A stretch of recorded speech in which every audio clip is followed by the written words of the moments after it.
Минск 125 кубты 150 жасаған, оған радиатор салған. Осылай алған мен. Негізі ДТП-дан кейін алған мына вилкалар майысқан, алдың дөңгелегі жарамайды. Артық сандай болу керек қой, спицевый. Мынандай алып салдық. Бірақ көрсетіп кетейін деген мото сүйер қауымға мынандай жасаған екен да. Антифриз пен суытады моторда. Мына астың жағы. Бұл моторға 157 ма сондай. Аз көрсетігі үлкейсе қазір. 157 FMI. Соны не істеген? Мына астың жағын сатып алған. Антифризбен помпасы мынау. Антифризді қуат тоқпен. Бұл енді дұрыс жалған жалмаған білмеймін. ДТП-дан кейін алады. Қолдан жасаған крепленияларын. Мына перекс водородтыкін расширительный бачок қойған. Мына температурный датчикті жалғамаған. Оны орда мынандай жасап қойған включатель. Енді сезон басталып жатыр ғой, соған енді қазір қоссам істемейді. Күзде алдық па, бұны күзде алдық қой деймін. Ол кезде жасап біраз айдаңыз істеп тұрған вентилятор қосылып, қазір қосылмай тұр. Мынандай радиатор алған. Бұл нені радиатор екен де білмеймін. Осы біз енді осылай алдық та. Осылай жасалған. Қолдан бәрін жасаған. Помпасы істейді-істемейтін білмеймін. Антифризі бар. Осылай жасаған екен да. Кімге қызық болса көріп алсын, қалай жасаған. Так, міне осындай радиатор. Бұл енді радиатор мотоциклдікі болу керек. Қандай мотоцикл екен білмеймін енді. Оны айта алмаймын. Так. Міне енді жалпы мынау төменгі цилиндрдің астыңғы жағы сол водяной болып тұр ғой. Үстіңгі воздушный, ауамен суытады. Асты сол немемен суытады. Жәндегі антифризбен. Мына радиатор бар. Мына расширительный бачок жәндегі перекс водородный бомба жасап болған. Шланган жалған ба, мынаған жалған через тройник арқылы үшке бөлген мына жерден. Біреуі мынаған кеп жатыр. Мынау жәндегі сол. Так. Екеуі бір уровеньде тұр екен ғой. Біреу жоғары, біреу төмен ба десем. Бір жағынан кіріп жатыр, бір жағынан шығып жатыр. Білмеймін қайсысы қайқына бар. Так. Мына мен көтерілу керек ыстық. Негізінен жоғары қарай барады ғой. Сонымен суып астымен ар жағымен айланып келу керек. Бұлай. Енді бұл енді қаншалықты пайдасы бар жоғын білмеймін. Енді осылай айдап жүре береміз. Объемді 150 жасағам деді. И мынаны орнатқам деді. Жидкостное охлаждение.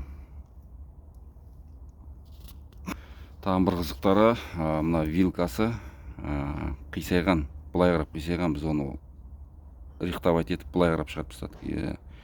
Түзу шығарамадық. Өйткені мынаны іздедім қалада. Жоқ қалада. Алматыда, короче.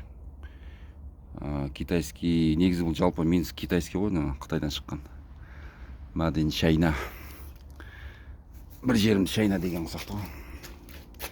Шайна мотоцикл ғой, бұл айтқанда. Беларуспен, Ағоруспен Шайна екеуі шығарған. Енді бұл Шайнаныкі. Мынаусы жоқ қалада. Сол қызық болып тұр. Мынаусын таппадым. Бұны сваркелеттік. 15 мыңға сваркелеттік. Немеді? Есіме түспей тұр қазір. Траверса. Соны сваркелеттік, оны таппадық. Короче, бұл проблемасы, сол немесі жоқ екен. Вилкасын жаңадан салып, дөңгелегінде таппадым, спицевый. Бірақ спицевый болғанда да баяғы Яваның дөңгелектерінде емес, Яваның дөңгелектері өте мықты болатымыз. Не бір жолдарға салатымыз ғой. Эндуралар жүретін жолдарға дискімен проблем болған емес. Восходта да проблем болған емес. Иждерінде дөңгелектермен проблем болған емес. Уралдың дөңгелектерінен енді білмеймін, енді кейбіреулер сваркелейтін ғой, мынандай дәу қалың темірлермен. Уралда да онша көп майыспады дөңгелек. Білмеймін, біз енді көбінесе құмды жерде айдадық қой. Енді қатты жерлерде тау-тастарда мүмкін майыстырып тастауға мүмкін еді. Мынау енді өте нашар екен, мақтамайды. Минскіде артқы дөңгелектерін көп мақтамайды спицевыйны. Енді мынау білмеймін, мынау Қытайдікі ма или немеді ана UBR-дікі ма белгісіз. Бір осылай покрышкасымен дөңгелегімен сатып алдық. Спидометрін кішкене мына жағын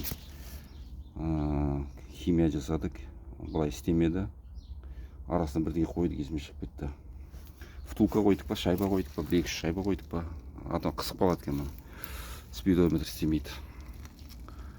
Тағы несін айтып кетуге болады бұның. Немесі қойған екен. Скоростной звездочкалар есіме шығып кетті. Мына жағы көбірек, мына жағы азырақ. И цеп саған неменікі, сальниковый. Ішіндегі майы резинкамен қысылып тұрады, өзі сол май шығып кетпейді. Бірақ жесе анау звездочкалардың үштерін жеуі мүмкін, ал цеп көп соза бермейді. Енді бұл ауыр келеді негізінде. Жай цептерге қарағанда қымбат жүреді и неме жүреді. Ауырлау болады салмағы. Енді спортбайкта бізде енді амал жоқ салатынбыз. Спортбайкты сатып жібердім. Спортбайкты енді қалада 120 аттың күші 600 кубта Honda CBR RR-ді. Ода қалада бұл күшін бәрі пайдалана алмайсың. 120 аттың күшін тек қана трассада пайдаланасың. Қаланың ішінде сол жүргенің бәрімен бірге, мопедтермен бірге қатты жүре алмайсың бәрі. Кейбір ашық жерлер болмаса, ито камера қойып тастады қазір. Бұрынғы заман кетті ғой. Мына енді Минскіде өзі, по-моему, 12 аттың күші, мына 150 жасаған екен, бір көп болса 15 аттың күші болды ма, болмады ма білмеймін. Бірақ 5 скорость бұда тартысы өз-өзіне жетіп жатыр. 5 скорость подъемдарға тартады. Өз-өзіне жеткілікті. Скоростной звездочка тұрса да тартады, жақсы жүреді. Бір жақсы 5 скорость екен. Анау спортбайктарда 6 скорость болады ғой. Енді олардың күші бар ғой. Спортбайктар жалпы 600 кубтың өзі бірінші скоростпен 140-қа кетіп қалады. Литровыйларың 170-ке кетіп қалады, 160-170-ке кетіп қалады бірінші скоростпен. Бұлар енді мына мал бағатын мотоциклдер ғой, бұлар Қытайдың, Чайнаның. Сол егерде кім осыны жасайын десе, мынандай сатып аласыңдар цилиндр, астыңғы жағын. Сонда радиатор орнатасыңдар. Вентилятормен бірге сатылған ғой, мына креплениясы, мына кронштейн тұр. Енді электрик керек, жақсы жалғау керек. Мен де мынаны енді кішкене мынаусына қосам ба деп тұрмын, өйткені мынау қолмен қосып отыруым керексің. Өзі қосылып өшіп отырған дұрыс негізінде. Қаланың пробкасын енді өзі қосылып өшіп отырған дұрыс қой негізінде жалпы. И мынау помпасы ана қосылған кезінде вентилятор мынау да қосылған дұрыс та. Енді тоқтамай істей беретін болса білмеймін, оның өмір азаятын шығар помпаның. Тоқтамай істей беретін болса. Сол кімге қызық видео болса қарап көріңдер, осылай жасалады міне. Мен өзім жасамадым, мен осылай алдым, мен осылай сатып алдым, аварийный жасап айдап жүрміз енді. Кімге қызық болса жіп жасап алдыңдар. Антифриз система. Енді артқы дөңгелегінде енді осындай литый алюминиевыймен салған дұрыс. Өйткені анау өте нашар.